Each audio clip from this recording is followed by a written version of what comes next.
She holds me close, weeping into my chest.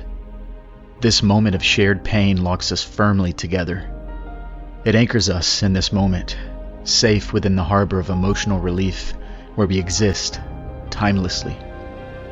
A deep, entangled empathy upon the air that needn't be pointed out to know that it is present.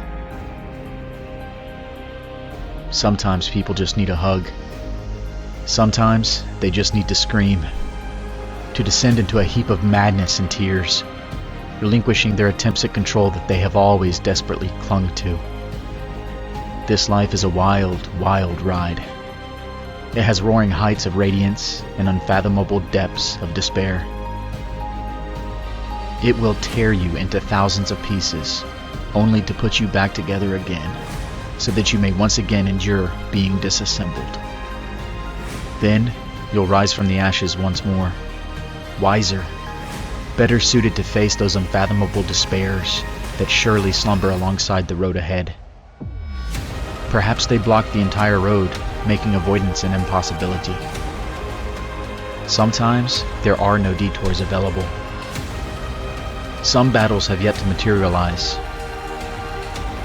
Make no mistake, there is going to be pain up ahead.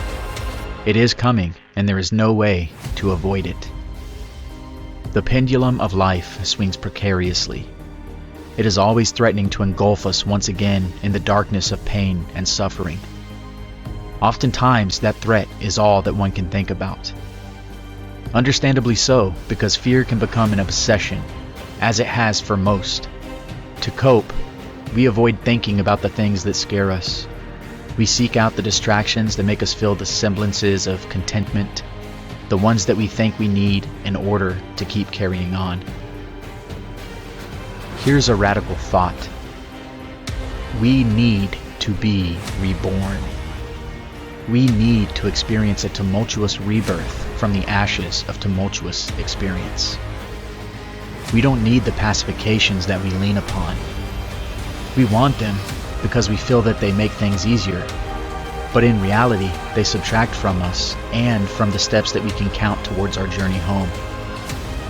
The pendulum always swings back the opposite way with enough time. Why can't we obsess over the positive things that lie ahead? Why don't we help those things materialize by fighting off the charlatan habits that pacify us? Why can't we look at the blessing that it is to be alive?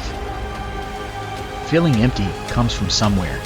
It doesn't just happen because of chemicals. It comes from something. Is it because of imperfection? Imbalance? Not living up to the potentials that we possess? Does it matter? Do we need to know where it comes from if we know how to fix it? Are the answers not always readily available? Have we created enough of a serious internal dialogue that is intent upon uncovering these answers that we might discover them within ourselves? So many people stumble through, avoiding the seriousness of things until it is no longer avoidable. When this seriousness catches them unawares, they crumble. Their human preconceptions become obsolete, unreliable. They become lost. We don't have to live like this. If you want to know the secret to avoiding the madness, I'll tell you.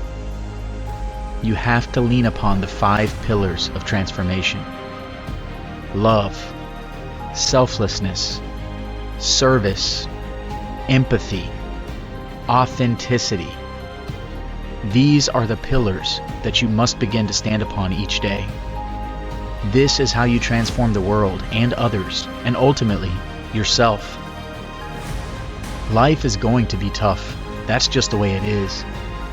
Even if the world burns down, and even if our life goes up in smoke, the ironic thing is that everything is still going to be okay. There is karmatic law that governs our universe. There's a certain type of love that exists within all of us. This love, this universal law of karmatic justice, it is not confined by the things that we perceive. Our human perception is limited, inhibited by things like culture or selfishness, and collectively we can't begin to fathom the concept of such balance, because we exist in a certain degree of crisis. If you ever feel uncertain as to what to do, lean upon the 5 pillars of transformation. The road reveals itself as you travel it. That's how it's meant to be. Limit your suffering by detaching from the expectations that society demands of you.